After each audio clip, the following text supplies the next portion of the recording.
근데 이제 간단하게 하나씩 보면 3기 신도시 입주 예정 물량 2027년에 이제 좀 들어오는데 물량 턱없이 부족하다. 31년 이후에 들어올 거예요.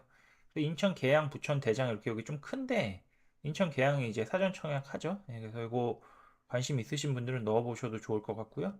좀 싸니까. 그다음에 8호선 연장이 이렇게 이제 내려오는데 이 8호선 연장 라인에 뭐 암사역, 암사역 역사공원역, 장자호수 공원역, 구리역, 다산역, 별내역 이런 데 아파트들이 지금 뜨고 있어요. 이것도 제가 한 6개월 전에 임장 가서 한번 다 공유 드렸었는데 한번 이쪽 라인도 이제 계속 관심 가지시면 좋을 것 같고 그 다음에 뭐 이렇게 간단하게 한번 보면은 조금 이제 거래가 잘 좀 관심 받는 거래가 이거죠. 리센츠 17층에 28.5억에 거래가 됐는데 이 텔레그램 지금 제가 2022년 9월부터 했고 공개 라이브는 11월부터 했어요. 제가 11월 공개 라이브에서 S를 말씀드렸는데 그때 19억이었거든요. 근데 지금 9억 5천이 올랐다. 근데 얼마 만에 올랐냐? 2022년 11월이고 지금 2024년 09월이니까 거의 뭐 22개월 만에 9억 5천 올랐는데 이게 뭐 사실 수익률 측면에서 보면 그렇게 높은 건 아니에요. 딱 50%네? 50% 올랐네요. 뭐 2년 내에 50% 올랐으니까 이게 많이 오른 거라고 하면 많이 오른 거고 적게 오른 거면 적게 오른 거라고 할 수 있습니다. 그다음에 원벨리가 이제 60억을 찍었죠. 그래서 여긴 이미 나이키를 뚫고 들어가고 있고 제가 계속 말씀드린 게 결국 나이키가 될 거라고 말씀드렸는데 60억인데 평당 거의 1억 8천이거든요. 근데 제가 예전에 예상했던 거는 기억하실 수 있겠지만 여기가 한 1억 5천 정도 찍고 반포 1, 2, 4가 1억 8천쯤 찍지 않을까 그랬는데 이게 지금 1억 8천을 찍었거든요. 그래서 좀 놀랐고 생각보다 세서 원베일리 84가 60억, 아리파기 84가 50억인데 3년간 2배 올랐죠. 그래서 이제 아리팍 같은 경우는 이제 제가 한번 말씀을 드렸었는데 어, 호갱론으로 안 쳐놨네.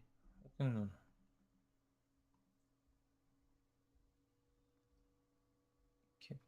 이렇게 드려 화면이 안 뜬다. 호갱노노에서 화면이 깨지네요. 네. 제가 예전에 한번 텔레그램 실시간 라이브 할 때 말씀을 드렸는데 드드드드 예. 여기 원베일리잖아요. 여기가 아리팍이고 근데 이 아리팍이 보시면은 요 당시요 전세 2000 저 2020 저 전세가 17억 그쵸? 예. 이게 지금 여기가 전세가 지금 13억까지 떨어졌는데 제 지인이 요 당시에 전세 이거 얼마에 맞췄더라? 그래서 갭을 그쵸? 요 당시에 맞췄죠. 예. 갭이 한 13억인가 14억인가에 맞췄다가 여기서 역전세 먹고 결국 팔았는데 그 뒤에 이제 이게 한 15억 20억 올랐으니까 굉장히 멘탈이 나갔을 것 같은데 이게 역전세에 못 버티는 분들이 많거든요. 그래서 이게 좀 나중에 연락을 해보긴 했는데 어쩔 수 없다고 뭐 그렇게 말씀하시는데 뭐 이런 사례도 있다. 그래서 이게 사실은 이렇게 역전세가 보시면은 여기 전세가 뭐 14억 이랬는데 보시면 19억 이렇게 찍고 23억까지 갔었잖아요. 이 전세 보시면 전세 23억 찍고 쭉쭉쭉 떨어져서 전세가 14억, 13억 여기까지 떨어졌잖아요. 그러니까 이게 여기서 전세를 뭐 19억, 20억에 맞췄어도 보시면은 이게 막 전세가 한 역전세 6, 7억 나고 막 8, 9억 나면은 이거를 메꿀 수가 없어요. 그래서 이게 운명이려니 하고 받아들이시던데 뭐 이런 경우도 있다 말씀드렸고 그 다음에 계속 하나씩 보면은 화푸 같은 경우는 이게 지금 2018년인가 이게 화서역 파크 프로즈와 최고 27.75대 1 경쟁률로 1순위 해당 지역에서 청약을 마감하고 2,355가구 모두 100% 계약을 완료했다. 뭐 이렇게 나왔는데 이게 지금 얼마 전에 여기 보시면은 13억 9천에 최고가를 갱신했다고 하죠. 그래서 이게 지금 얼마에 분양했었냐면 여기서 제가 5억 5천 정도에 분양을 했죠. 5억 5천인데 13억 9천이니까 뭐 2.5배쯤 오른 거예요. 그래서 이건 제가 임장 가서 찍은 건데 여기 스타필드 앞이고 신분당선역 호재가 있다. 네, 그래서 여기가 조금 뜨거웠던 거래 중 하나고요.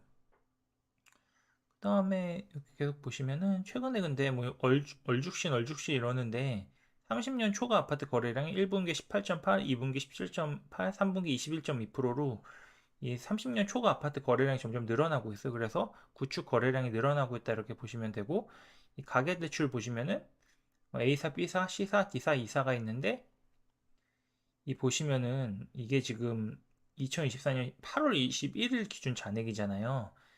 24년 말 계획을 이미 거의 다 넘었어요. 예, 그래서 미리 이제 대출을 줄이겠다. 뭐 이렇게 나오고 있는 거고. 그다음에 뭐 강남 상구 매매 가격 지수 보시면은 이게 지금 강남인데 이게 좀 바뀌었거든요. 한국부동산원이. 그래서 좀 데이터 보기가 힘든데요. 여기 서초구가 파랑색이거든요. 서초구가 제일 세다. 요걸 알 수 있고. 근데 이게 재밌는 게 서초구는 토지거래허가 구역이 없어요. 예, 반포가 토지거래허가 구역이 아닌데요. 이 강남구 같은 경우는 토지거래허가 구역이 있잖아요. 대치동, 삼성동, 뭐 압구정, 청담 뭐 이런 데가 이제 엮여 있고 동남권 송파구는 뭐 대표적으로 잠실이 있죠. 그래서 이 토어의 영향이 좀 있다고 보고 있고 절로 쏠림이 가고 있고 그다음에 이건 정부별 강남 아파트 값인데 이 문재인 정부에서 제일 많이 올랐거든요. 노무현 정부랑. 근데 이게 규제를 해서 집값을 못 잡는 거를 알아야 되는데 이 항상 반복되는 거니까 규제를 하면은 땡큐 이렇게 생각하는 마음가짐을 좀 가지시면 좋을 것 같습니다. 그다음에 뭐 요거는 뭐 대출 규제인데 요거 이제 그래프인데요. 서울 아파트 매매 지수 상승률이고 요게 이게 이제 떡락한 거죠. 그다음에 이게 주택담보대출 금리인데 이거랑 대부분 역의 상관관계에 있어요. 그래서 주택담보대출 금리가 이제 급격하게 오르면 이제 시장에 조정이 온다. 근데 보시면 이게 이제 규제잖아요. 규제가 와도 이게 뭐 큰 폭의 하락은 없다. 보시면은 뭐 이게 지금 여기 떡락을 했는데 이 금리랑 조금 더 상관관계가 있지. 이게 뭐 규제가 온다고 시장이 크게 출렁거리지 않는다. 우리는 그 문재인 정부에서 너무 많이 봤잖아요. 예, 그래서 너무 많이 본 거고요. 그 다음에 이제 이걸 하나로 해놨구나 내가. 그럼 이제 좀 이런 걸 보면 CPI 보면은 CPI는 뭐 지금 MOM으로 0.2 나왔고 근원은 뭐 실제 0.3 나왔고 이거 뭐 YOI 근원 소비자 물가지수 이제 YOI도 3점이 나와서 CPI 같은 경우는 제가 이제 말씀드린 게 2022년 11월부터 추세 하락이다. 그래서 크게 신경 쓸 필요 없다. 근데 주식은 신경 써야 된다. 이렇게 말씀드리고 있고요. 그 다음에 이거부터 보죠. CPI 보시면은 이게 여기서 제가 말씀드렸거든요. 그리고 이 지금 이 구간이잖아요. 그래서 이렇게 추세 하락을 할 때 자산에 투자하는 게 현명하다. 이렇게 말씀드리고 있고요.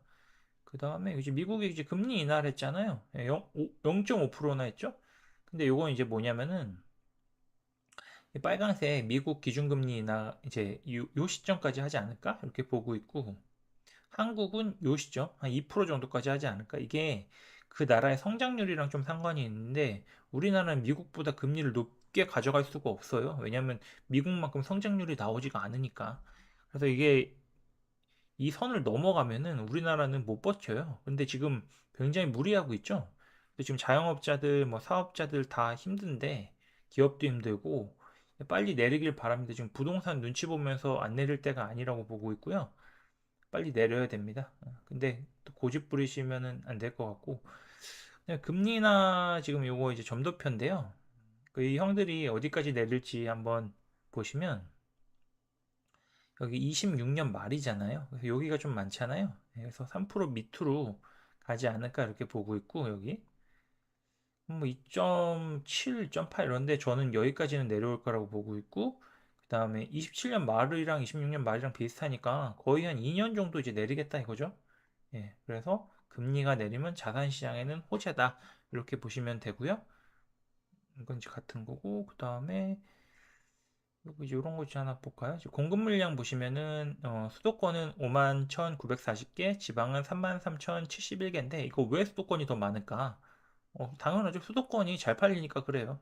시장이 좋으니까 분양 물량이 많고 이거는 쌓이면 입주 물량이 점점 누적으로 쌓여가지고 시장의 전세가 하락을 불러일으킨다. 그래서 9월부터 뭐 12월까지 이렇게 나오는 거고요.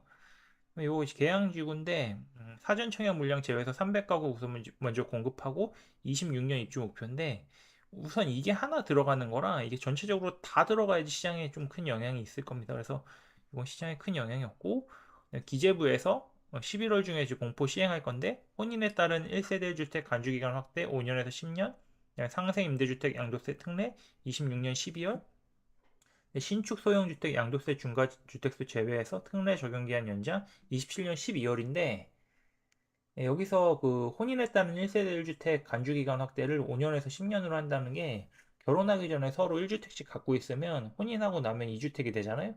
그래서 그거를 비과세를 해주는 거를 5년에서 10년으로 해주겠다. 그래서 이거 이제 결혼을 앞두고 있는데 혹시 서로 1주택자면은 꼭 활용하시는 게 좋다. 이런 거 이제 보면 되시고 이 수급 동향도 한번 보시면요. 매매 수급 동향 보시면 지금 96.4잖아요. 인천이 96.4, 경기는 97.6, 서울은 103.2인데 이게 지금 약간 심리인데요. 조금씩 떨어지고 있는 게 보이죠? 그래서 매매가 조금 이제 약해지고 있다. 이 정도 보시면 되고 심리 동향이고 지금 전세 수급 동향인데요. 전세는 뭐 지금 보면 매매보다 오히려 세죠. 그래서 지금 전세가 또 매매보다 세다. 이 전세는 완전히 그 실거래 위주로 움직이기 때문에 실수요자 위주로 움직이기 때문에 전세가 조금 더 정확한 데이터라고 볼 수도 있습니다. 이렇게 보시면 되고 그 다음에 서울 아파트 매도 비율 보시면은 보시면은 지금 50대에서 70대 서울 부동산 매도 비율 보시면은 50대부터 69세까지 매도를 안 해요. 왜 매도를 안 할까? 이분들 입장에서는 살아보니까 서울 부동산만큼 안전자산이 없다. 그러니까 서울 부동산 한 채는 무조건 깔고 가자 이거고, 이 지금 70세 이상은 늘어나잖아요. 이건 지금 상속 문제 때문에 그런 거고요. 그다음에 뭐 서울 사는 5060 어디로 떠났나? 다뭐 경기도 인천이죠. 뭐. 좀 밀려난다고도 볼 수 있는 거고, 이렇게 볼 수 있는 거고, 뭐 서울 주간 아파트 연령별 이거 보시면은 최근에 지금 20년 초과가 핑크고 이 파란색이 신축인데 신축 가격 하락폭이 더 커요. 왜냐? 이게 신축일수록 그 전세입자를 맞출 때 전세 사시는 분이 요 대출을 많이 받거든요. 전세자금 대출을. 그래서 요 대출 규제에 의해서 신축이 좀 더 변동성이 큽니다. 원래 항상 그렇고 그다음에 건설주 리포트인데요. 주택담보대출 금리 추이가 떨어지고 있다. 잔액도 떨어지고 있다. 근데 이게 지금 7월 거잖아요. 점점 올라요 다시 지금 오르고 있고 미분양은 뭐 이렇게 미분양은 이렇게 보는 게 아니라 지방은 다 따로 봐야 돼요. 수도권은